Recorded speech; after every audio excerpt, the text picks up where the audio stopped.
আসসালামু আলাইকুম। গল্প বিলাস বাই মাইনুল চ্যানেলে আপনাদের সবাইকে স্বাগত জানাচ্ছি। আজ পড়ছি সুরিনামের সংকটে বইটির ৩ নাম্বার পর্ব।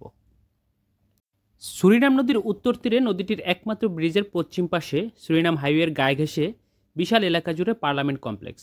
এখানে পার্লামেন্ট ভবন ছাড়াও আছে এমপিদের হোস্টেল, প্রেসিডেন্ট, প্রধানমন্ত্রী, মন্ত্রী ও সিনিয়র সেক্রেটারিয়েট স্টাফদের বাড়ি এবং প্রধান সেক্রেটারিয়েট ভবন।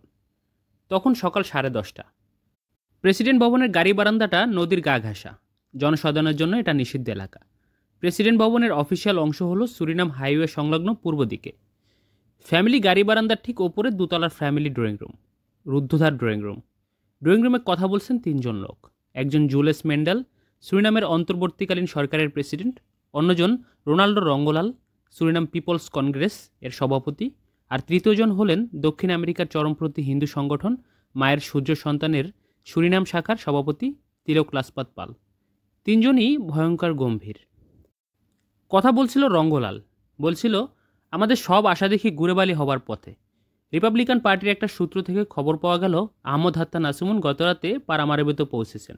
আগামীকাল নমিনেশন পেপার সাবমিটের মাধ্যমে ভোটে দাঁড়াবার সব প্রস্তুতি তিনি নাকি নিচ্ছেন। দেশের সব এলাকায় নাকি খবর পাঠানো হচ্ছে প্রত্যেক নির্বাচনী এলাকার সম্ভাব্য সব প্রার্থীকে নমিনেশন পেপার সাবমিট করার জন্য। পরে বাছাই করে একজনকে মনোনয়ন দেওয়া হবে। 10টার দিকে টেলিফোন পেলাম আজ সকাল 10টার দিকে মার্কিন যুক্তরাষ্ট্র থেকে পোর্টোরিকা হয়ে যে ফ্লাইট আসছে তার যাত্রী তালিকায় এফ নাসিমুন নামে একটা মেয়ের নাম আছে। মনে করা হচ্ছে ফাতিমা নাসিমুন এই ফ্লাইটে পারামারেবুতে আসছে। থামল রঙ্গলাল। থেমেই সামনে থেকে গ্লাস টেনে নিয়ে ঢকঢক করে এক গ্লাস পানি খেয়ে নিল। এই ফাঁকে তিলক লাজপত নড়ে চড়ে বসল। বলল, ফাতেমা নাসিমুন আসছে, এই খবরটুকু দিয়েছে নাকি আরও কিছু বলেছে? পানি খেয়ে গ্লাসটা টেবিলে রেখে রোনাল্ড রঙ্গলাল বলে উঠল, হ্যাঁ, এয়ারপোর্টের লোকেরা খবর পাঠাবার পরে আমাদের লোকরা ছুটে গেছে এয়ারপোর্টে। ফাতিমা যদি আসেই তাহলে তাকে ওখান থেকে কিডন্যাপ করা হবে। হ্যাঁ, এটা খুবই দরকার। তাহলে আহমেদ হাত্তাকে জব্দ করার একটা পথ হবে। ওয়াঙালি আমাদের হাতে তো রয়েছেই, বলল তিলক লাজপত পাল। কিন্তু পরিস্থিতি তো পাল্টা যাচ্ছে মিস্টার পাল। কোরাজ নদীর কাছে সিকিম এলাকায় যে শক্ত ঘাঁটি আমরা পেয়েছিলাম তার পতন ঘটেছে। ওখানে আমাদের 12জন লোকেরা সবাই খুন হয়েছে। সবচেয়ে উদ্বেগের ব্যাপার হলো পশ্চিম নিউ নিকারির 25জন মুসলিম যুবককে সিকিমা ওদের নিয়ে যাচ্ছিল। যারা ওদের নিয়ে যাচ্ছিল তাদের 2জনের লাশ পাওয়া গেছে। অপর 2জনের কোনো সন্ধান পাওয়া যাচ্ছে না। আর সেই 25জন যুবক নিউ নিকারির দিকে গেছে বলে খবর পাওয়া গেছে। তিলক লাজপত পালের মুখ অন্ধকার হয়ে গেছে। বলল সে, আমাদের 4জনের অপর 2জন ওদের হাতে ধরা পড়েছে। আমাদের সিকিমা ঘাটির নিচে সমতলে একটা নোটবুক কুড়িয়ে পাওয়া গেছে। নোটবুকটি ওদের হাতে গড়া গায়ানার নিকি অ্যাম্বার। ওরা কারা যারা এই সর্বনাশ ঘটালো?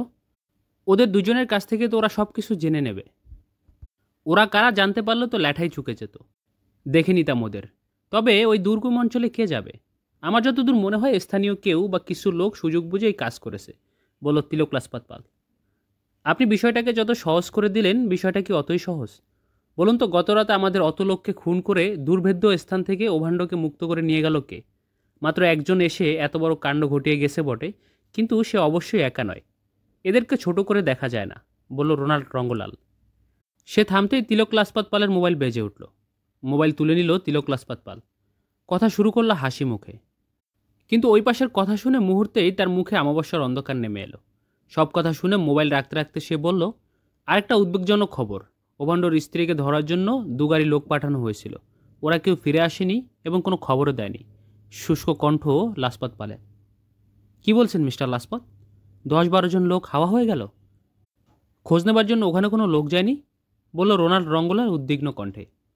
ফল বিক্রেতার ছদ্মবেশে একজন লোক পাঠানো হয়েছিল, কিন্তু এস্টেটের ভেতরে গিয়ে অস্বাভাবিক সে কিছুই দেখেনি। এস্টেটের চাকর বাকর এস্টেটের জমিতে কাজ করছে, তারাও স্বাভাবিক। থানা ও হাসপাতালেও খোঁজ নেওয়া হয়েছে। নগরীতে কোনো দুর্ঘটনা ঘটেনি। আমাদের মন্দিরের হত্যাকাণ্ড ছাড়া নগরীতে কোনো হত্যাকাণ্ডের ঘটনাও ঘটেনি।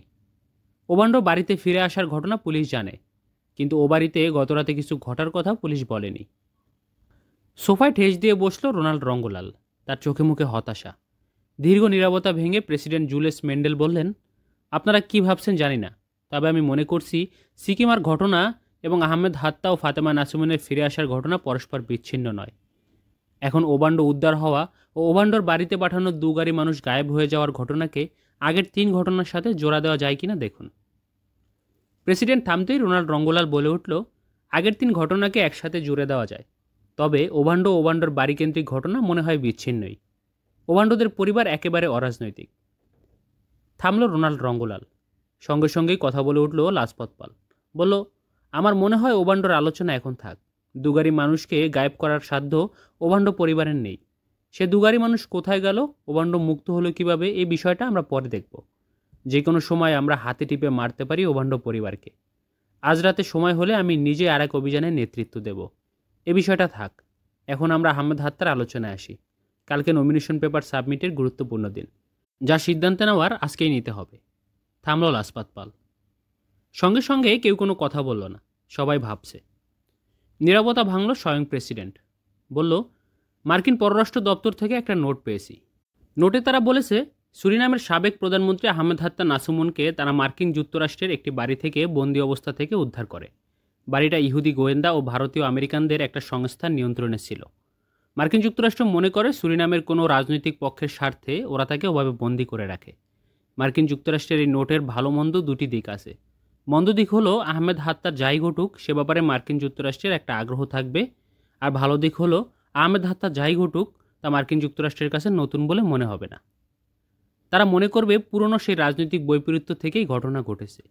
এই দিকটা সামনে আনার পর আমি যে কথাটা বলতে চাচ্ছি তা হলো, আহমেদ হাত্তার নতুন করে পাবলিক প্ল্যাটফর্মে যাবার আগেই যা করার তা করতে হবে। মানুষের একটা মোটামুটি বিশ্বাস দাঁড়িয়েছে যে আহমেদ হাত্তার নিখোঁজ নয়, নিহতই হয়েছে। এই অবস্থার সুযোগ নেওয়া। আহমেদ হাত্তা যদি আবার নতুন করে জনগণের কাছে যাবার সুযোগ পায় এবং জনগণকে তার ওপর নির্যাতন ও বন্দি জীবনের কাহিনী বলতে পারে, তাহলে দেশের রাজনৈতিক পরিস্থিতি তার আরও অনুকূলে চলে যাবে। তার ফলে বিপুল ভোটাধিক্যে বিজয়ের পথ তার জন্য পরিষ্কার হয়ে যাবে। তাতে আমার ও আপনাদের সবারই রাজনৈতিক সমাধি রচিত হবে। সে ক্ষমতায় আসতে পারলে তার ওপর নির্যাতনের শোধ সে সুদে আসলে গ্রহণ করবে। থামল প্রেসিডেন্ট জুলিয়াস মেন্ডেস। তিলক লাজপত পাল সোজা হয়ে সোফায় বসল। বলল, আমার কথা হলো, আগামীকাল তাকে কোনো মতেই নমিনেশন পেপার সাবমিট করতে দেয়া যাবে না। কিভাবে? জিজ্ঞেস করলো রোনাল্ড রঙ্গলাল। আজ দিন ও রাতের মধ্যে তাকে জীবিত অথবা মৃত আমাদের হাতে আনতে হবে। তাকে যদি না পাওয়া যায় তাহলে কাল নির্বাচন অফিস আমাদের ঘেরাও করে রাখতে হবে। সে ওখানে পৌঁছার সাথে সাথে পাকড়াও করতে হবে। আর আজ ও আগামীকাল নমিনেশন পেপার ফাইলের পূর্ব পর্যন্ত সে যাতে কোনো পাবলিক প্রোগ্রামে না যেতে পারে তা নিশ্চিত করতে হবে। এবং সবশেষ কাজটি হলো, সে যে সুরিনামে ফিরেছে এ ধরনের কোনো নিউজ যেন আগামীকালের পত্রিকায় না যায়, বলল তিলক লাজপত পাল। ধন্যবাদ মিস্টার লাজপত, আমাদের এগোবার একটা সুন্দর পথ আপনি বের করেছেন। এ সময় প্রেসিডেন্ট বলল, মিস্টার লাজপত যা বলেছেন তার বাইরে কোনো পথ খোলা নেই। প্রশ্ন হলো এর বাস্তবায়ন কিভাবে। আমি এই সহযোগিতা করতে পারি যে আপনাদের পাশাপাশি আমাদের গোয়েন্দা বিভাগের একটা বিশ্বস্ত অংশকে কাজে লাগাবো তাকে খুঁজে বের করার জন্য। পত্রপত্রিকায় তার প্রত্যাবর্তনের নিউজ যাতে না বের হয় সে চেষ্টা আপনারাও করবেন, আমাদের গোয়েন্দা বিভাগও করবে। আর কাল নমিনেশন পেপার সাবমিটের সময় আপনারা যাই করুন, আমাদের পুলিশ সেদিকে তাকাবে না। থামল প্রেসিডেন্ট। রোনাল্ডো রঙ্গলাল খুশিতে দুচোখ উজ্জ্বল করে বলল, ধন্যবাদ মিস্টার প্রেসিডেন্ট, আপনার ওইটুকু সাহায্য পেলে আমাদের চলবে। আরেকটা কথা, আমরা আহমেদ হাত্তাকে নমিনেশন পেপার সাবমিট করা থেকে বিরত রাখতে পারলেও তার দলের লোকেরা নমিনেশন পেপার সাবমিট করেই ফেলবে। নমিনেশন পাওয়া নির্দিষ্ট কেউ থাকলে সেটা রোধ করার চেষ্টা করা যেত, কিন্তু তা তো হচ্ছে না। যেহেতু অনেকেই নমিনেশন পেপার ফাইল করতে আসবে, এর মধ্যে কাকে আমরা বাধা দেব, বলল তিলক লাজপত পাল। দরকার নেই কাউকে বাধা দেওয়ার। আহমেদ হাত্তা যদি নমিনেশন পেপার ফাইল করতে না পারে তাহলে ওরা এমনিতেই পালিয়ে যাবে, বলল রোনাল্ডো রঙ্গলাল। ঠিক বলেছেন মিস্টার রঙ্গলাল, বলল প্রেসিডেন্ট। আজ অনেক কাজ আমাদের, উঠতে পারি আমরা এখন, বলল রঙ্গলাল। ধন্যবাদ আপনাদের, বলল প্রেসিডেন্ট। প্রেসিডেন্ট উঠে দাঁড়ালো, সাথে সাথে সবাই উঠে দাঁড়ালো। ড্রয়িং রুম থেকে বেরোতে বেরোতে প্রেসিডেন্ট বলল, ওবান্ডোদের ব্যাপারটা আমাকে উদ্বিগ্ন করেছে। ওবান্ডোর উদ্ধার ও দুগারি লোক উদয় হওয়া খুব বড় ঘটনা। দেখি আমিও চেষ্টা করব আমার অফিসিয়াল চ্যানেলে ঘটনা কী তা জানার জন্য। ধন্যবাদ প্রেসিডেন্ট, আমরা আপনার কাছে কৃতজ্ঞ থাকব, বলল রোনাল্ড ও লাজপত পাল দুজনেই। হাসলো প্রেসিডেন্ট, বলল, আমিও বিনা লাভে কিছু করছি না। আপনারা দেশ পাবেন আর আমি পাবো প্রেসিডেন্টের স্থায়ী চেয়ার। আমার পাওনাটাও খুব ছোট নয়। হেসে উঠল তিনজনেই। ডিপার্চার লাউঞ্জের কার পার্কে প্রচুর গাড়ি। সামনের সারিতে পাশাপাশি দুটি গাড়ি। একটা গাড়ির দামি জাপানি পাজেরো, তাতে শেড দেয়া কাজ, আর একটা লেটেস্ট মডেলের আমেরিকান ট্যাক্সি। পাজেরোর পেছনের সিটে বসে আছে আহমেদ হাত্তা নাসুমন। ফাতিমা নাসুমন এলে এই গাড়িতেই উঠবে। ট্যাক্সিটায় ঠেস দিয়ে দাঁড়িয়ে আছে শিখের পোশাক পরা আহমেদ মুসা। তার পাশে দাঁড়িয়ে জোয়াও বার্নার্ডো, ট্যাক্সির মালিক, যার কাছ থেকে ট্যাক্সিটা ভাড়া নিয়েছিল আহমেদ মুসা। আহমেদ মুসা, আহমেদ হাত্তা, নাসুমুন, জোয়াও বার্নার্ডো সকলের দৃষ্টি ডিপার্চার লাউঞ্জের গেটের দিকে। প্লেন ল্যান্ড করেছে 45 মিনিট হলো। অর্ধেকের বেশি যাত্রী বেরিয়ে গেছে, কিন্তু ফাতেমা নাসুমুনের এখনও দেখাই নেই। সবার উদ্গ্রীব দৃষ্টি সন্ধান করছে ফাতেমা নাসুমুনকে। আহমেদ মুসার ট্যাক্সির 3-4 গজ দূরে আরেকটা প্রাইভেট কার। ডিপার্চার লাউঞ্জ থেকে বেরিয়ে দুজন লোক গাড়িটার কাছে এলো। দুজনের একজন তার হাতের ব্যাগ ড্রাইভারের হাতে দিয়ে গাড়ির দরজার দিকে এগিয়ে যেতে যেতে বলল, দেশটা দেখছি মগের মূল্যকে পরিণত হয়েছে। প্রকাশ্য দিবালোকে সকলের চোখের সামনে একটা মেয়েকে এইভাবে হাইজ্যাক করলো, পুলিশও কিছু বলল না। একজন সাবেক প্রধানমন্ত্রীর মেয়ের যদি এই দুর্দশা হয়, তাহলে সাধারণ মানুষ কোথায় যাবে? লোকটি সবগুলো কথাই আহমেদ মুসার কানে গেল। তার বুকটা স্যাঁত করে উঠল। সাবেক প্রধানমন্ত্রীর মেয়ে, তাহলে কি? আর চিন্তা করতে পারল না আহমেদ মুসা। ছুটে গেল লোকটির কাছে, বলল, মাফ করবেন, কি বললেন আপনি? একজন সাবেক প্রধানমন্ত্রীর মেয়ে হাইজ্যাক হয়েছে? কোথা থেকে? কোথায় ওরা? লোকটা গাড়ির দরজা খুলেছিল। সে ঘুরে দাঁড়ালো, বলল, হ্যাঁ, লাউঞ্জের ভেতর থেকে হাইজ্যাক হলো সাবেক প্রধানমন্ত্রীর আহমেদ হাত্তা নাসুমুনের মেয়ে। সবাই দেখেছে। ওই দেখুন, তাকে স্ট্রেচারে করে রোগী সাজিয়ে মাইক্রোতে তুলছে। ঢেকে রাখা কাপড়টা তুললেই দেখা যাবে মেয়েটির মুখ হাত পা বাঁধা। লোকটার আঙুলের সংকেত অনুসরণ করে তাকে আহমেদ মুসা মাইক্রোটি দেখতে পেল। স্ট্রেচার থেকে মেয়েটিকে গাড়ি তোলা তখন হয়ে গেছে। স্ট্রেচারটি মাটিতে ফেলে দিয়ে 5-6 জনকে গাড়িতে উঠতে দেখা গেল। আহমেদ মুসা ছুটল আহমেদ হাত্তা নাসুমুনের গাড়ির দিকে। আহমেদ মুসাকে আসতে দেখে আহমেদ হাত্তা তাড়াতাড়ি গাড়ির দরজা খুলে ফেলল। আহমেদ মুসা একটু ঝুঁকে গাড়ির জানালার মুখ নিয়ে বলল, মিস্টার হাত্তা, ফাতিমাকে ওরা লাউঞ্জের ভেতর থেকে কিডন্যাপ করেছে। ওরা পালাচ্ছে। আপনি বাসায় ফিরে যান, আমি ওদের ফলো করছি, আল্লাহ ভরসা। এই বলে আহমেদ মুসা আহমেদ হাত্তার কোনো উত্তরের অপেক্ষা না করে ঘুরে দাঁড়িয়ে ছুটল তার ট্যাক্সির দিকে। ট্যাক্সির ড্রাইভিং সিটের দরজা খুলে উঠে বসতে বসতে বলল, বার্নার্ডো, তুমি আমার সাথে যেতেও পারো, কিংবা তোমার হোটেলেও আমার জন্য অপেক্ষা করতে পারো। এ বলে আহমেদ মুসা গাড়ির দরজা বন্ধ করে গাড়ি স্টার্ট দিল। অবশ্যই আমি যাব। এই বলে জোয়াও বার্নার্ডো ড্রাইভিংয়ের পাশের সিটে বসল। মাইক্রোটি তখন পার্কিং এরিয়া পার হয়ে রাস্তায় গিয়ে পড়েছে। আহমেদ মুসার গাড়ি ছুটল তার পেছনে। এয়ারপোর্টটি পারামারিবো শহর থেকে উত্তর পূর্ব দিকে সাগর তীরের বিস্তৃত এলাকায়। এয়ারপোর্ট থেকে একটা প্রশস্ত রাস্তা তীরের মতো সোজা গিয়ে প্রবেশ করেছে পারামারিবো শহরে। গাড়ি কম নয় এয়ারপোর্ট রোডে। এর মধ্যেও মাইক্রোটি বেশ স্পিডে চলছে। কিন্তু আহমেদ মুসার গাড়িটিও নতুন, সুতরাং আহমেদ মুসা অল্পক্ষণের মধ্যেই মাইক্রোটির কাছাকাছি পৌঁছে গেল। হঠাৎ স্পিড বেড়ে গেল মাইক্রোটির। আহমেদ মুসাও স্পিড বাড়িয়ে দিল। এই অবস্থায় শহরে প্রবেশ করলো দুটি গাড়ি। মাইক্রোটি এ রাস্তা থেকে সে রাস্তা অনেক চেষ্টা করলো আহমেদ মুসার ট্যাক্সিকে পেছনে ফেলতে, কিন্তু পারল না। আহমেদ মুসা সিদ্ধান্ত নিয়েছে মাইক্রোটির ঠিকানায় অবশ্যই তাকে যেতে হবে। মাইক্রোটি যেখানে যাবে সেখানেই তার ওপর চড়া হবে। হইচই গোলযোগ সৃষ্টি হলে তার লাভ। সে মানুষকে বলতে পারবে ওরা সাবেক প্রধানমন্ত্রী আহমেদ হাত্তার মেয়েকে কিডন্যাপ করছে, আর মানুষ তো জলজান্ত দেখতেই পাবে তাকে। এতে তাদেরই বিপদ বেশি হবে। মাইক্রোটি বোধহয় আহমেদ মুসার বেপরোয়া মনোভাব বুঝতে পেরেছিল। একসময় দেখা গেল মাইক্রোটি সোজা পশ্চিম দিকে চলতে শুরু করেছে। পারামারিবোর রাজধানী শহর পার হয়ে আরও পশ্চিমে এগিয়ে চলল মাইক্রোটি। আহমেদ মুসার পাশ থেকে জোয়াও বার্নার্ডো বলল, স্যার, আমরা এখন ব্রুমেস্টিন হাইওয়ে ধরে এগোচ্ছি। হাইওয়েটি ব্রুমেস্টিন রোদের তীরস্থ ব্রুকোপন্ড শহরে গিয়ে শেষ হয়েছে। মাইক্রোটি নিশ্চয়ই তাহলে ব্রুকোপন্ডতেই যাচ্ছে। ওখানে ওদের একটা বড় ঘাঁটি আছে, বলল আহমেদ মুসা। উপকূলের সমভূমি এলাকা পার হয়ে গাড়ি তখন প্রবেশ করেছে জঙ্গলাকীর্ণ টিলাময় এলাকায়। উঁচু নিচু পথ, গাড়ির গতি আগের চেয়ে কমে গেছে। জঙ্গল আচ্ছাদিত একটা প্রশস্ত টিলায় উঠল আহমেদ মুসার ট্যাক্সি। টিলায় উঠে আহমেদ মুসা তার রিয়ার ভিউতে দেখতে পেল সামনের মাইক্রোর মতোই আরেকটা মাইক্রো টিলার গোড়ায়। অন্যদিকে সামনে তাকেও আহমেদ মুসা বিস্মিত হলো। সামনের মাইক্রোটি তার স্পিড কমিয়ে দিয়ে আয়াসী ভঙ্গিতে চলছে। চমকে উঠল আহমেদ মুসা। ওরা কি তাকে ফাঁদে আটকালো? এই ফাঁদে আটকানোর জন্য ওরা শহরের বাইরে এসেছে? এটাই ঠিক। শহর থেকে দূরে সবার অলক্ষ্যে সামনে ও পেছন থেকে আক্রমণ করে তাকে ওরা শেষ করতে চায়। হাসল আহমেদ মুসা। জায়গাটা ওরা ভালো বেছে নিয়েছে। টিলাটাকে দৈর্ঘ্যপ্রস্থের দিক দিয়ে একটা বড় চড়াই বলা যায়। জঙ্গলও বড় বড় গাছপালায় ঘেরা। কাউকে গুম করার উপযুক্ত জায়গা বটে। নিশ্চয়ই ওরা মোবাইলে যোগাযোগ করে এই জায়গাটা নির্ধারণ করেছে। দাঁতে দাঁত চাপল আহমেদ মুসা। সামনে পিছনে একসাথে লড়াই না করে ভিন্ন ভিন্নভাবে লড়ার সিদ্ধান্ত নিল সে। ট্যাক্সির গতি বাড়িয়ে দিল। মাইক্রোটি রিভলভারের রেঞ্জে আসার সঙ্গে সঙ্গেই আহমেদ মুসা ড্যাশবোর্ডে রাখা M10 রিভলভারটি ডান হাত দিয়ে তুলে নিল এবং জানালার হাত দিয়ে ধীরে সুস্থে গুলি করল মাইক্রোর পেছনের টায়ারে। টায়ার সশব্দে ফেটে গেল এবং ঝাঁকি খেয়ে গাড়িটা রাস্তার বাঁ পাশে দাঁড়িয়ে গেল। মাইক্রোটি দাঁড়াবার সঙ্গে সঙ্গেই মাইক্রো থেকে নেমে এলো ওরা 6 জন। 6 জনের হাতে রিভলভার। একযোগে আহমেদ মুসার ট্যাক্সির লক্ষ্যে গুলি করতে করতে ওরা ছুটে আসছে। আহমেদ মুসা তার হাতের রিভলভার আগে রেখে দিয়েছিল ড্যাশবোর্ডে। এবার সে তুলে নিল M10 মেশিন রিভলভার। বার্নার্ডোকে আহমেদ মুসা আগেই সিটের ওপর শুয়ে পড়তে বলেছিল। আহমেদ মুসা মাথা নিচু রেখেই M10-এর ট্রিগারের তর্জনী স্পর্শ করে এর নল জানালার বাইরে দিয়ে ট্যাক্সির মাথার উপর দিয়ে ওদের তাক করল। ওরা তখন এসে গেছে ট্যাক্সি ও মাইক্রো মাঝ বরাবর। আহমেদ মুসা তর্জনী চেপে ধরল M10-এর ট্রিগারে। ট্যাক্সির মাথার উপর দিয়ে গুলির ঝাঁক ছুটে গেল 6 জন রিভলভারধারীর দিকে। ওদের লুকাবার কোনো জায়গা ছিল না, শুয়ে পড়ারও সময় পেল না। এক ঝাঁক গুলিতে ঝাঁঝরা হয়ে মাটিতে লুটিয়ে পড়ল 6টি লাশ। আহমেদ মুসা বার্নার্ডোর দিকে তার ড্যাশবোর্ডের রিভলভার এগিয়ে ধরে বলল, আমি মাইক্রোতে যাচ্ছি। তোমার উপরে দায়িত্ব হলো পেছনের মাইক্রোটির রিভলভারের রেঞ্জে আসার সঙ্গে সঙ্গে যতটা পারো গুলি করবে মাইক্রোটির টায়ারে। আমি চাই না ওরা গাড়ি থেকে নেমে আসুক। পারবে তো? পারবো। রিভলভার লাগবে না, আমার কাছে রিভলভার আছে, বলল বার্নার্ডো। ধন্যবাদ, বলে আহমেদ মুসা নেমে পড়ল ট্যাক্সি থেকে। দৌড়ে গিয়ে উঠল মাইক্রোতে। মুখ ও হাত পা বাঁধা অবস্থায় বসে আছে ফাতেমা নাসুমন। তার দু চোখে আতঙ্ক ঠিকরে পড়ছিল। আহমেদ মুসাকে দেখে যেন প্রাণ ফিরে পেল ফাতেমা নাসুমন। তার দু চোখে আনন্দের বিদ্যুৎ খেলে গেল। আহমেদ মুসা দ্রুত তার হাতের বাঁধন খুলে দিল।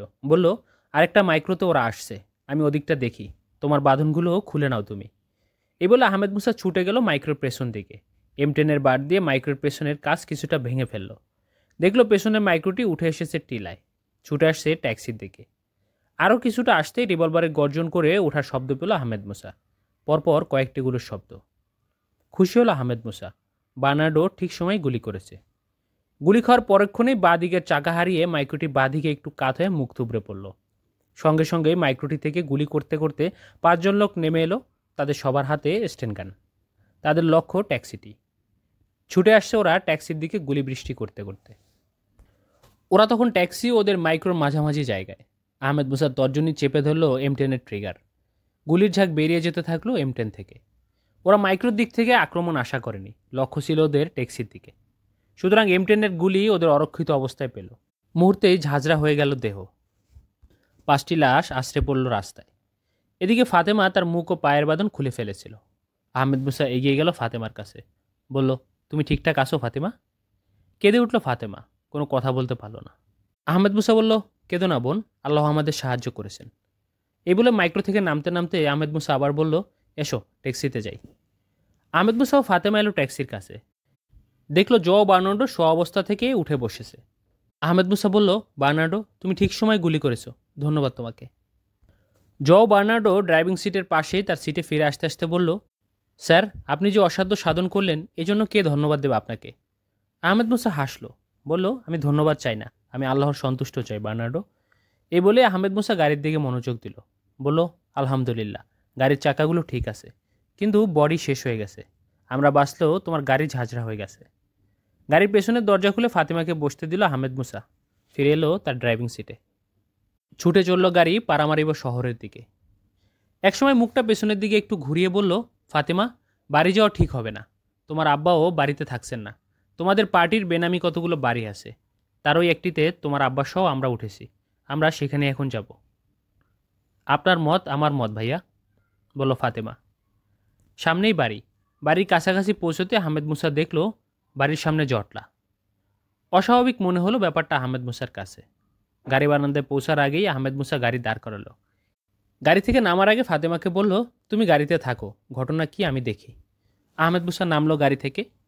জটলার মধ্যে বাড়ির গেটে দাঁড়িয়েছিল দলের কয়েকজন এবং বাড়ির অ্যাটেন্ডেন্ট সুকর্ণ। আহমেদ মুসা শিখের পোশাকে থাকলেও সুকর্ণ আহমেদ মুসাকে চিনতে পারল, কারণ সকালে আহমেদ মুসা এই পোশাক তার সামনেই পরেছে। ছুটে এলে সুকর্ণ আহমেদ মুসার কাছে। স্যারকে ধরে নিয়ে গেছে বলেই কেঁদে উঠল সুকর্ণ। শোনার সঙ্গে সঙ্গে আহমেদ মুসার গোটা শরীরে শীতল স্রোত বয়ে গেল। বলল সুকর্ণকে লক্ষ্য করে, কে ধরে নিয়ে গেছে? কখন ধরে নিয়ে গেছে? কারা জানি না, স্যার বিমানবন্দর থেকে এসে কাপড় ছেড়ে বিশ্রাম নিচ্ছিলেন। এই সময় দুটি গাড়িতে 10-12 জন লোক আসে। তাদের সবার কাছে রিভলভার ও স্টেনগান ইত্যাদি ছিল। ওরাই ধরে নিয়ে গেছে। আহমেদ মুসা জিজ্ঞেস করলো, গেটে পাহারা ছিল না? 2 জন পাহারায় ছিল, কিন্তু তারা কিছু বুঝে ওঠার আগেই তাদের উপর চড়াও হয় এবং বেঁধে ফেলে। গাড়ির নম্বর রেখেছো? জিজ্ঞেস করলো আহমেদ মুসা। জি হ্যাঁ, বলে একটা চিরকুট আহমেদ মুসার হাতে তুলে দিতে দিতে বলল, 2 গাড়ির নাম্বারই এতে আছে। আহমেদ মুসা নম্বর দুটি কাগজে টুকি নিয়ে চিরকুটটা সুকর্ণকে ফেরত দিতে দিতে বলল, এই নম্বর দিয়েই তোমরা থানায় একটা মামলা করবে আজই। একটু থেমে আহমেদ মুসা আবার বলল, তোমাদের ছোট ম্যাডাম ফাতেমাকে উদ্ধার করা হয়েছে, সেই গাড়িতে আছে, তাকে অন্য কোথাও নিয়ে যাচ্ছি, এখানে বা বাড়িতে সে নিরাপদ নয়। আর শোনো, একজন লোককে আমি এখানে রেখে যাচ্ছি, আমি কিছুক্ষণের মধ্যে এখানে ফিরে আসছি। এই বলে আহমেদ মুসা ট্যাক্সিতে ফিরে গেল। আহমেদ মুসাকে ফিরতে দেখেই উদ্বিগ্ন ফাতেমা নাসুমন বলল, কি ঘটেছে? আহমেদ মুসা বলল, তোমার আব্বা কিডন্যাপ হয়েছেন, আমি চলে গিয়েছিলাম তোমাকে যে গাড়ি কিডন্যাপ করেছে তার পেছনে, আর তিনি বাসায় ফিরে এসেছিলেন। ফিরে আসার কিছুক্ষণের মধ্যে উনি কিডন্যাপ হন। আমার মনে হয় কেউ তাকে বিমানবন্দরে দেখেছিল এবং সেখান থেকে ফলো করেই এখানে এসেছে। ফাতেমা নাসুমন কিছু বলল না। আহমেদ মুসা দেখল সে দুহাত দিয়ে মুখ ঢাকছে। আহমেদ মুসা ফাতেমাকে আর কিছু না বলে তাকালো বার্নার্ডোর দিকে। বলল, বার্নার্ডো, তুমি এ বাড়িতে কিছুক্ষণ অপেক্ষা করো, আমি আসছি। গাড়ি থেকে নামলো বার্নার্ডো। সুকর্ণ পাশে দাঁড়িয়েছিল। তাকে লক্ষ্য করে আহমেদ মুসা বলল, সুকর্ণ, একে নিয়ে যাও, আমি আসছি। সুকর্ণ বার্নার্ডোকে নিয়ে চলে গেল। আহমেদ মুসা ড্রাইভিং সিটে এসে বসল। গাড়ি চলতে শুরু করলো। কিছুক্ষণ পর চোখ মুছে ফাতেমা বলল, আমরা কোথায় যাচ্ছি? গতকাল পারামারিবিতে আসার পরই একজন মা পেয়ে গেছি, একজন দাদি পেয়ে গেছি, সেখানে আপাতত তুমি থাকবে। তোমাকে ওখানে রেখে আমি বেরোবো মিস্টার হাত্তার সন্ধানে। ফাতেমা নাসমুন তাকালো আহমেদ মুসার দিকে। তার দুগণ্ড বেয়ে গড়িয়ে পড়তে লাগলো অশ্রুর দুটি ধারা। কিছুই বলল না সে। আহমেদ মুসা আবার কথা বলল, আল্লাহর উপর ভরসা করো বোন, ইনশাল্লাহ আমরাই জিতব। চোখ মুছল ফাতেমা নাসুমন। কিছুক্ষণ পরে বলল, কোথায় তাদের বাড়ি? টেরেক এস্টেটে। টেরেক এস্টেটটাই ওদের। টেরেক এস্টেটের নাম শুনেছি। ওই এস্টেটেই সুরিনামের একমাত্র ও প্রাচীনতম দুর্গের ধ্বংসাবশেষ রয়েছে। তবে টেরেক পরিবারের কাউকে চিনি না, বলল ফাতেমা নাসুমন। কিন্তু তোমাদের ওরা চেনে, তোমার আব্বার ভক্ত ওরা। ওই পরিবারের মেয়ে লিসা টেরেক তো তোমাদের বিশ্ববিদ্যালয়ে পড়ে, বলল আহমেদ মুসা। তাহলে দেখলে হয়তো চিনতেও পারি, বলল ফাতেমা নাসুমন। তার মুখ অনেকখানি স্বাভাবিক হয়ে উঠেছে। দীর্ঘক্ষণ কেউ কোনো কথা বলল না। তারপর আহমদ মুসা নীরবতা ভেঙে বলল, ফাতেমা, আমরা এসে গেছি। ওই তো ওদের বাড়ি। দেখো, গেটে দাঁড়িয়ে দুজন এদিকে তাকিয়ে আছে। ওদের একজন ওভান্ডো টেরেক, অন্যজন তার বোন লিসা টেরেক। এ বলেই আহমেদ মুসা গাড়ির জানালা দিয়ে তাদের দিকে হাত নাড়তে লাগলো। উত্তরে ওরাও হাত নাড়ল এবং দৌড়ে আসতে লাগলো গাড়ির দিকে। ড্রয়িং রুমে উপস্থিত ওভান্ডোর মা, ওভান্ডোর দাদি, ওভান্ডোর স্ত্রী জ্যাকুলিন, লিসা টেরেক ও ফাতেমা নাসুমন সকলেই। লিসা টেরেক জড়িয়ে ধরে আছে ফাতেমা নাসুমনকে। আহমেদ মুসা যাবার জন্য উঠে দাঁড়ালে ওভান্ডোর মা কাঁদো কাঁদো কণ্ঠে বলে উঠল, বাবা, গত রাতের সব কথা তো আমি জানি, ফাতেমার কাছ থেকে আর সকালের কথাও শুনলাম। গত রাত থেকে তোমার শরীরের ওপর দিয়ে ঝড় বয়ে যাচ্ছে। এই শরীর নিয়ে তুমি কেমন করে বেরোচ্ছ? ওভান্ডোর মা থামতেই ফাতেমা বলে উঠল, গত রাত থেকে নয় খালাম্মা, 19 তারিখে গায়ানার নিউ আমস্টারডামে পৌঁছার পর আজ পর্যন্ত যা তার ওপর দিয়ে গেছে তা নিয়ে এক মহাকাব্য লেখা যাবে। হাসলা আহমেদ মুসা। বলল, কাহিনী শেষ হওয়ার পর তো মহাকাব্য লেখা হয়, কাহিনী তো এখনও শেষ হয়নি। এখন যে বেরোচ্ছি তা কাহিনীরই একটা অংশ। গম্ভীর হলো ফাতেমার মুখ। বলল, আপনি কোথায় বেরোচ্ছেন আমরা জানতে পারি না? আমার কাছেও এখনও স্পষ্ট নয় যে আমাকে কোথায় যেতে হবে। একাধিক বিকল্প আমার কাছে আছে। পথে বের হবার পর আমি আশা করছি আল্লাহই ঠিক করে দেবেন আমাকে কোথায় যেতে হবে। গম্ভীর কণ্ঠ আহমেদ মুসার। ঘরের পরিবেশটা হঠাৎ করে ভারী হয়ে উঠেছে। আপনার মতো এমন করে আল্লাহর ওপর ভরসা করতে পারি না কেন? বলল লিসা। তার দু চোখ ছলছল করে উঠেছে। এই যে অনুভূতি তুমি লাভ করেছো, এটাই আল্লাহর প্রতি ভালোবাসার দিকে তোমাকে নিয়ে যাবে। ভালোবাসলে তার উপর ভরসা করা যায় লিসা, বলল আহমেদ মুসা। আপনার কথা সত্য হোক, বলল লিসা। যাবার জন্য ব্যাগটা হাতে তুলে নিল আহমেদ মুসা। এ সময় ওবান্ডো উঠে দাঁড়ালো। বলল, আমাদের জন্য পরামর্শ কি ভাইয়া? আহমেদ মুসা তার ডান হাতটা ওবান্ডোর ঘাড়ে রাখলো। বলল, সাবধানে থেকো, রাত পর্যন্ত আমি ফিরে আসবো ইনশাল্লাহ। আহমেদ মুসাকে গাড়ি পর্যন্ত এগিয়ে দিল ওভান্ডো। বলল, ভাইয়া, এ গাড়ি তো শেষ হয়ে গেছে, আমার গাড়িটা নিয়ে যান। আহমেদ মুসা গাড়ির ড্রাইভিং সিটে বসতে বসতে বলল, এই গাড়ি নিয়ে যুদ্ধ একবার জিতেছি, এই গাড়ি দিয়ে আবার বিসমিল্লা করতে চাই। গাড়ির দরজা বন্ধ করে গাড়ি স্টার্ট দিল আহমেদ মুসা। ছুটতে শুরু করলো গাড়ি। গাড়ি পৌঁছলো আহমেদ হাত্তার বাড়িতে। গাড়ির শব্দ পেয়েই বেরিয়ে এলো ভেতর থেকে বার্নার্ডো ও সুকর্ণ। আহমেদ মুসা তাদের নিয়ে ভেতরে গিয়ে বসলো। আহমেদ মুসা বার্নার্ডোর দিকে তাকিয়ে বলল, তোমাকে ক্লান্ত দেখাচ্ছে, তুমি রেস্ট নাওনি? একটু বাইরে গিয়েছিলাম, বলল বার্নার্ডো। ও আচ্ছা, বলে আহমেদ মুসা একটু থামলো, একটু ভাবলো, তারপর বলল, সুকর্ণ, ওরা তোমার স্যারকে নিয়ে যাবার সময় বলেছিল জামাই, মেয়ে ও তোমাকে একসঙ্গে স্বর্গে পাঠাবে, একথা ঠিক তো? জি স্যার, উত্তর দিল সুকর্ণ। সোফায় গায়ে এলিয়ে দিয়ে চোখ বুঝল আহমেদ মুসা। ভাবছে সে। কিছুক্ষণ পর চোখ খুলে জোয়া বার্নার্ডোর দিকে তাকিয়ে বলল, বার্নার্ডো, ফাতেমা নাসুমুনকে ওরা ব্রুকোপন্ডোর দিকে, মানে ব্রুকোপন্ডোতে নিয়ে যাচ্ছিল, তাই না? হ্যাঁ স্যার, আমিও তাই মনে করি, বলল বার্নার্ডো। আমার মনে হয় ওয়াং আলীকে ওরা ব্রুকোপন্ডোতেই বন্দি করে রেখেছে, আহমেদ মুসা বলল। কেন মনে করছেন? বলল বার্নার্ডো। ওই যে ওরা বলেছে 3 জনকে একসাথে স্বর্গে পাঠাবে, মানে 3 জনকে তারা একত্রিত করবে। আমার মনে হচ্ছে আহমেদ হাত্তাকে ওরা ব্রুকোপন্ডিতেই নিয়ে গেছে, আহমেদ মুসা বলল। বিস্ময় ফুটে উঠল জোয়া বার্নার্ডোর মুখে। বলল আহমেদ মুসাকে লক্ষ্য করে, আপনি অদ্ভুত নিখুঁত একটি অঙ্ক কষেছেন ওদের একটা উক্তিকে কেন্দ্র করে। ধন্যবাদ আপনাকে। এই অঙ্কটা নিখুঁত কী করে বুঝলে? জিজ্ঞেস করলো আহমেদ মুসা। জোয়া বার্নার্ডো একটু হাসলো। বলল, আপনি চলে গেলে আমি একটু বাইরে গিয়েছিলাম, আমার পরিচিত মহলে কিছু খোঁজ খবর নিলাম। গাড়ির নম্বর দুটি চেক করে ওরা বলল, এই নাম্বারের দুটি গাড়ি 11:30টার সময় ব্রুকোপন্ডের দিকে ওরা যেতে দেখেছে। আজ 11:30টার সময় যে টিলায় ম্যাডাম ফাতিমাকে নিয়ে ঘটনা ঘটল, ওরা সেই টিলা অতিক্রম করেছে। আহমেদ মুসার চোখ দুটো চঞ্চল হয়ে উঠল। সে গভীর দৃষ্টিতে একবার তাকালো বার্নার্ডোর দিকে, একটু ভাবল, চোখ দুটি একসময় উজ্জ্বল হয়ে উঠল। বলল, বার্নার্ডো, তুমি তো গোয়েন্দা রিপোর্ট দিলে। চমকে উঠে বার্নার্ডো তাকালো আহমেদ মুসার দিকে, কিন্তু পরক্ষণেই তারও মুখে এক টুকরো হাসি ফুটে উঠল। বলল, আপনি এটাও বুঝে গেছেন? বুঝার কিছুটা বাকি আছে, আহমেদ মুসা বলল। কি? জিজ্ঞেস করলো বার্নার্ডো। গোয়েন্দাদের মধ্যে আত্মীয় বন্ধুবান্ধব কেউ আছে, না তুমিও গোয়েন্দা? আহমেদ মুসা বলল। বিস্ময় ফুটে উঠল বার্নার্ডোর চোখে মুখে। কিছুক্ষণ স্থির দৃষ্টিতে তাকিয়ে রইল আহমেদ মুসার দিকে। তারপর বলল, আপনার মতো এমন দ্বিতীয় মানুষ আমি জীবনে দেখিনি। আপনার পরিচয় আমি জানি না, কিন্তু আপনি সাধারণ কেউ নন। এই বলে একটু থামলো বার্নার্ডো। পরক্ষণে আবার বলে উঠল, আপনার দ্বিতীয় অনুমানটাই ঠিক, আমি একজন গোয়েন্দা অফিসার। তবে আরেকটা পরিচয় আমার আছে, আপনি সেটা অনুমান করতে পারেননি। মুখে হাসি বার্নার্ডোর। আহমেদ মুসার মুখেও হাসি ফুটে উঠল। বলল, আগে অনুমান করতে পারিনি, কিন্তু এই মুহূর্তে অনুমান করতে পারছি। বলুন তো সেটা কি? বলল বার্নার্ডো হাসি মুখে। তুমি মুসলমান, আহমেদ মুসা বলল। বিস্ময় ও আনন্দে চোখ দুটো নেচে উঠল বার্নার্ডোর। সে ছুটে এসে আহমেদ মুসার পায়ের কাছে বসল। বলে উঠল, আপনি অসাধারণ, অসাধারণ আপনি। বিশ্বাস করুন স্যার, শুরু থেকে আমি গর্ববোধ করছি যে এ ধরনের অসাধারণ মানুষ আমাদের মুসলমানদের মধ্যেও আছে। শুরুতে কি করে বুঝলাম আমি মুসলমান? আহমেদ মুসা বলল। আপনি যখন আমার ট্যাক্সিতে ওঠেন, তখনই আপনার কপালে সিজদার দাগ দেখে বুঝি যে আপনি মুসলমান। কোনো বিশেষ কারণে আপনি শিখের ছদ্মবেশ নিয়েছেন। তারপর আপনি যখন পারামারিবে আসার জন্য গাড়ি চাইলেন, তখন কেন জানি আমার মনে হলো আপনাকে আমার সহযোগিতা করা দরকার। তুমি পারামারিবে আসার সিদ্ধান্ত নিলে কেন? এটা আমাকে বিস্মিত করেছে, আহমেদ মুসা বলল। গাড়ি ফিরিয়ে নেওয়া একটা কারণ ছিল বটে, কিন্তু সবচেয়ে বড় কারণ ছিল আপনাদের সম্পর্কে আমার কৌতূহল। একজন মুসলমানের শিখ সাজা এবং শুধু পারামারিবে যাবার জন্য একটা গাড়ি কিনে ফেলা কম কথা নয়, বলল বার্নার্ডো।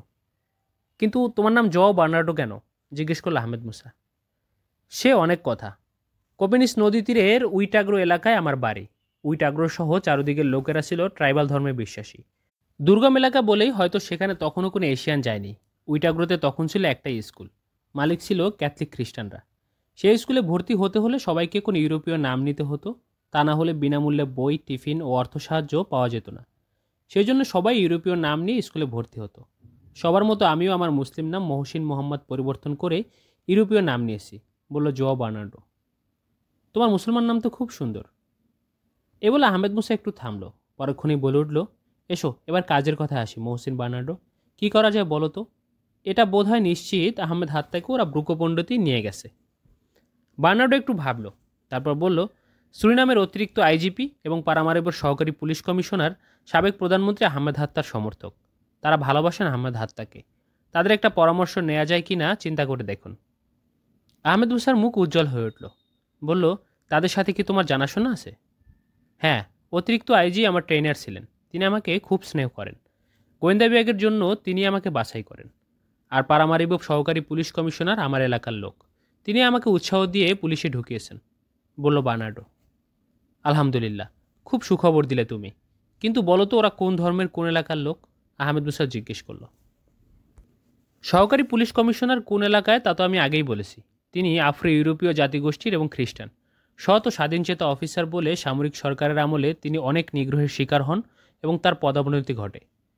সামরিক শাসন পরবর্তী গণতান্ত্রিক সরকারের কাছেও তিনি সুবিচার পাননি। আহমেদ হাত্তার সরকার তার সততার মূল্যায়ন করেন এবং তিনি দ্রুত পদোন্নতি পান। তিনি আহমেদ হাত্তার সরকারকে পক্ষপাতহীন সুবিচারক সরকার বলে মনে করেন। আর অতিরিক্ত আইজিপি আহমেদ হাত্তার এলাকার লোক। আহমেদ হাত্তাদের জমিদারিতেই তাদের বাস। অতিরিক্ত আইজিপি সাহেবের বড় ভাই স্কুল থেকে কলেজ জীবন পর্যন্ত আহমেদ হাত্তার সহপাঠী ও বন্ধু ছিলেন। পারিবারিকভাবেই ওরা আহমেদ হাত্তার ভক্ত। থামলো বার্নার্ডো। আহমেদ মুসা কোনো কথা বলল না, চিন্তা করছিল। এক সময় হাসি মুখে বলল, এই দুজন পুলিশ অফিসারের সন্ধান পাওয়াকে আল্লাহর সাহায্য বলে মনে হচ্ছে। বার্নার্ডো, তুমি যাও ওদের কাছে, সব কথা গিয়ে বলো, তারা কি বলে শুনে এসো। বার্নার্ডো চলে গেল। ফিরে এলো পাক্কা 3 ঘন্টা পর। আহমেদ মুসা শুয়ে বিশ্রাম নিচ্ছিল। বার্নার্ডো ফিরে এসেছে এ কথা শুনে আহমেদ মুসা উঠে বসল।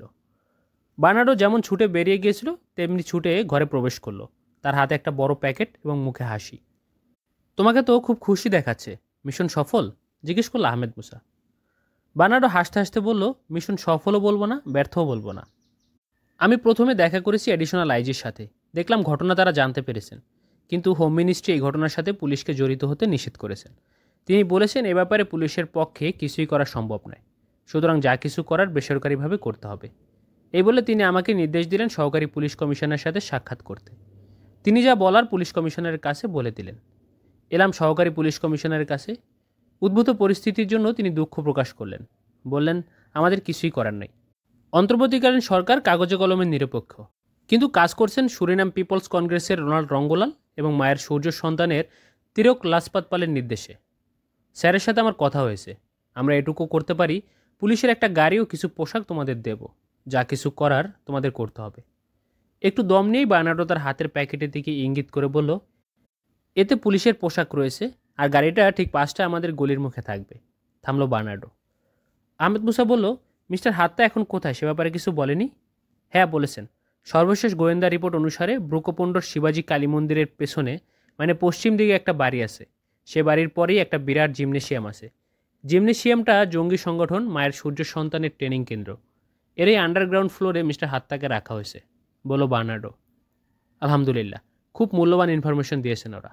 আমরা গিয়ে খুঁজে মরতাম শিবাজি কালী মন্দিরে, পেতাম না। আহমেদ মুসা একটু থামলো এবং পোশাকের প্যাকেটটা টেনে নিয়ে দিতে বলল, তোমার মিশন আশাতীত সফল বার্নার্ডো। পুলিশ নিজে অ্যাকশনে যাবে তা আমি কোনো সময় ভাবিনি। তারা যে সাহায্য করেছে তা অমূল্য। এখন আপনার পরিকল্পনা কি জনাব, জিজ্ঞেস করলো বার্নার্ডো। এখন 5 সদস্যের একটা শক্তিশালী পুলিশ টিম গঠিত হবে। 5 সদস্যের মধ্যে আমরা 2 জন আছি, আর দরকার 3 জন। তুমি যাও মিস্টার হাত্তার লোকদের মধ্য থেকে 3 জন লোককে বাছাই করে নিয়ে এসো, যারা ভালো গুলি চালাতে পারে এবং মিস্টার হাত্তাকে উদ্ধারের জন্য মরতেও রাজি, বলল আহমেদ মুসা। লাফ দিয়ে উঠে দাঁড়ালো বার্নার্ডো, বলল, আমি এখনই বাছাই করে নিয়ে আসছি। আধা ঘন্টা পর মিস্টার হাত্তার বাড়ি থেকে 5 জন পুলিশ বেরিয়ে এলো। তাদের ইউনিফর্মে বড় বড় অক্ষরে লেখা CIB police. Central investigation bureau সুরিনামের বেসামরিক প্রশাসনের সবচেয়ে শক্তিশালী বাহিনী। তারা তদন্তের স্বার্থে যে কোনো জায়গায় যে কোনো সময় প্রবেশ করতে পারে, বিনা ওয়ারেন্টে যে কোনো কাউকে গ্রেপ্তার করতে পারে। 5 জন পুলিশের মধ্যে একজনের ইউনিফর্মের কাঁধে লাল রঙের ডবল স্টার, তার মানে তিনি এসপি পর্যায়ের একজন সিনিয়র অফিসার। তার কোমরে ঝুলানো রিভলভার, শোল্ডার হোলস্টারে ঝুলানো M10, অন্যদের কাঁধে ঝুলানো স্টেন গান। এসপির পোশাকে আহমেদ মুসা এবং জোয়া বার্নার্ডো সহ অন্যান্যরা সার্জেন্টের ইউনিফর্মে। তারা গলির মুখে এসে দেখল ঠিক সিআইবি পুলিশের একটা গাড়ি দাঁড়িয়ে আছে। আহমেদ মুসা জোয়া বার্নার্ডোকে বসতে বলল ড্রাইভিং সিটে এবং নিজে গিয়ে তার পাশের সিটে বসল। অন্য 3 জন পেছনের সিটে উঠল। সবাই উঠলে বার্নার্ডো তাকালো আহমেদ মুসার দিকে। আহমেদ মুসা বলল, বিসমিল্লাহ। গাড়ি স্টার্ট দিল বার্নার্ডো। গাড়ি ছুটে চলল পশ্চিমে ব্রুকোপন্ডর দিকে।